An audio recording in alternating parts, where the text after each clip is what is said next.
I still remember the smell of my mother's lavender perfume mixed with the warmth of Sunday pancakes. I was 8 years old, sitting at our old wooden kitchen table, swinging my legs because they didn't quite reach the floor. My little brother, Ethan, barely 5, had just spilled syrup everywhere, and instead of scolding him, Mom laughed, pulled him into her arms, and kissed his sticky cheeks. "It's okay, my sweet boy," she whispered. "Accidents happen to special ones like you." I smiled too, because that's what good big sisters do. But deep inside, something tiny and fragile cracked for the very first time. I thought it was normal. I thought every family had a golden child. Ethan was the miracle baby who came after years of trying. I was the easy one, the responsible daughter who never needed much. At least that's what they told themselves. As we grew up, the differences became impossible to ignore. When I brought home straight A's, Dad would pat my head and say, "Good job, kiddo," before turning to Ethan, who had barely passed, and celebrating with ice cream and new video games. When I won the regional spelling bee, they missed the ceremony because Ethan had a football game. When I got accepted into the honors program in high school, Mom's only comment was, "Make sure you help your brother with his homework tonight. He's struggling." I told myself I was being selfish for noticing. I swallowed the hurt like bitter medicine and kept loving them anyway, because they were my parents, because family is supposed to be forever. But what I didn't know back then was that love with conditions stops feeling like love at all. It starts feeling like a debt you can never repay. I was 23 when the real fracture began. I had just landed my first real job at a marketing firm, after putting myself through college on scholarships and late-night waitressing. I was so proud. I came home that evening with a small cake and flowers, ready to celebrate with the people I loved most. Ethan was already there, sprawled on the couch playing games. He had dropped out of community college again.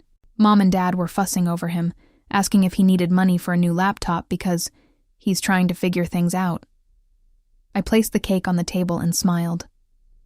I got the job, the one I interviewed for 3 times. For a second, there was silence. Then Mom said, "That's nice, honey," and immediately turned back to Ethan. "Did you hear that? Your sister got a job. Maybe she can help you with your resume."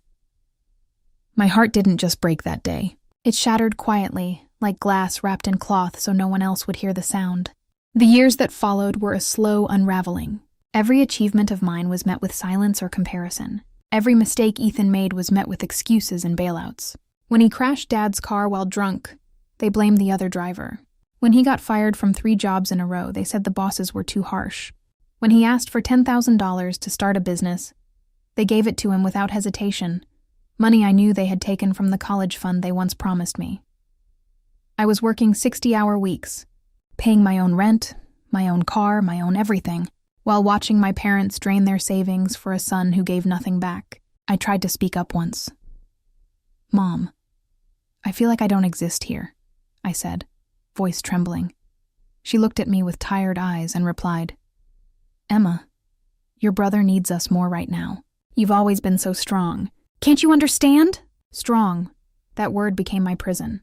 Strong meant invisible. Strong meant you didn't need love, support, or fairness. Strong meant you could be erased. The final betrayal came on a rainy Thursday evening. I had been promoted to senior marketing manager. It was a huge deal, the youngest in the company's history. I called my parents to share the news, heart racing with hope that maybe this time they would see me. Dad answered. I could hear Ethan laughing in the background. "Dad, I got promoted. They're giving me a raise and my own team." "That's great, sweetheart," he said. Then his voice dropped. "Listen, we need a favor. Ethan's in some trouble with his business. He needs $20,000 to keep it afloat. We already gave him what we had. Could you loan us the rest? We'll pay you back." I stood there in my tiny apartment, phone pressed to my ear, rain hitting the window like tears I refused to cry. $20,000. Money I had been saving for a down payment on my first home. Money I had earned through years of sacrifice while they poured everything into my brother. I whispered, "Dad, I can't." The silence that followed was louder than any scream. He sighed, disappointed. "I thought you cared about family." That was the moment everything changed.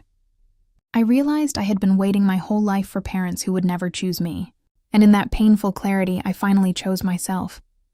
I stopped visiting. I stopped calling every day. I stopped being their emotional support daughter. The guilt was crushing at first. Nights filled with tears, wondering if I was the selfish one. But slowly, the pain turned into something sharper. Resolve. I threw myself into my career with a fire I had never allowed before. I worked harder, spoke up more, networked fearlessly. I started therapy. I made friends who actually celebrated me. For the first time, I tasted what it felt like to breathe without carrying the weight of their expectations. 18 months later, the truth finally caught up to them. Ethan's so-called business collapsed. He had been lying about everything, gambling away the money, making reckless investments, even forging documents. Creditors started calling my parents' house. The savings were gone. The house they had put a second mortgage on to help him was now at risk. One evening, my phone rang. It was Mom. Her voice was small, broken in a way I had never heard. "Emma, we need you. Everything is falling apart. Your brother? He's in real trouble this time. We don't know what to do." I sat on my balcony, looking out at the city lights of the life I had built alone. For a moment, the little girl who just wanted her parents' love ached inside me, but the woman I had become spoke instead.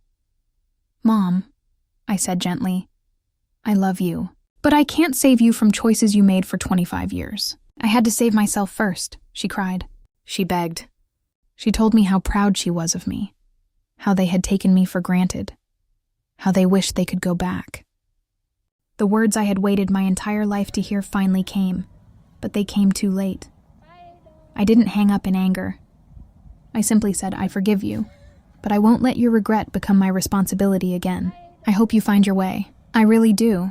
I blocked their numbers after that, not out of hatred, but out of love for the girl I finally became. Today, I live in a beautiful apartment I bought with my own money. I lead a team that respects me. I have friends who see me, and sometimes late at night, I still feel the ache of what could have been. But then I remember, I didn't lose my family. They lost me, and in losing me, they finally saw what they had thrown away. The greatest revenge wasn't shouting or fighting back. It was becoming the woman they never believed I could be without them. It was choosing peace over proving a point. It was building a life so full of love and purpose that their absence no longer left a hole. If you're watching this, and your family has made you feel invisible, hear me. You are not obligated to set yourself on fire to keep them warm. Your worth was never up for negotiation. The moment you choose yourself, everything begins to heal, even the parts you thought were broken forever.